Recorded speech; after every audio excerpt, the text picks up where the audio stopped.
Срещата, която се игра на стадион Свети Петър в курортното градче, пък може да бъде разделена на две части.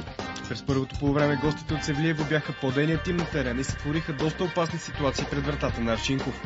Още в четвъртата минута те имаха шанс да открият резултата, но Аршинков показа класа и изби в корнер.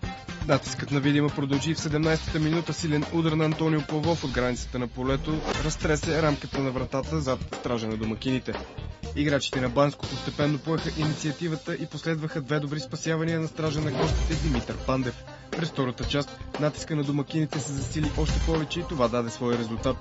Мангорев видя оставения непокрит ляво Стойков и през отстъпения от Пирин нападател с много силен изстрел по диагонала заби топката под градата на Пантев. След попадението темпото на игра спадна, а чистите голови положения пред една от двете врати станаха истинска рядкост.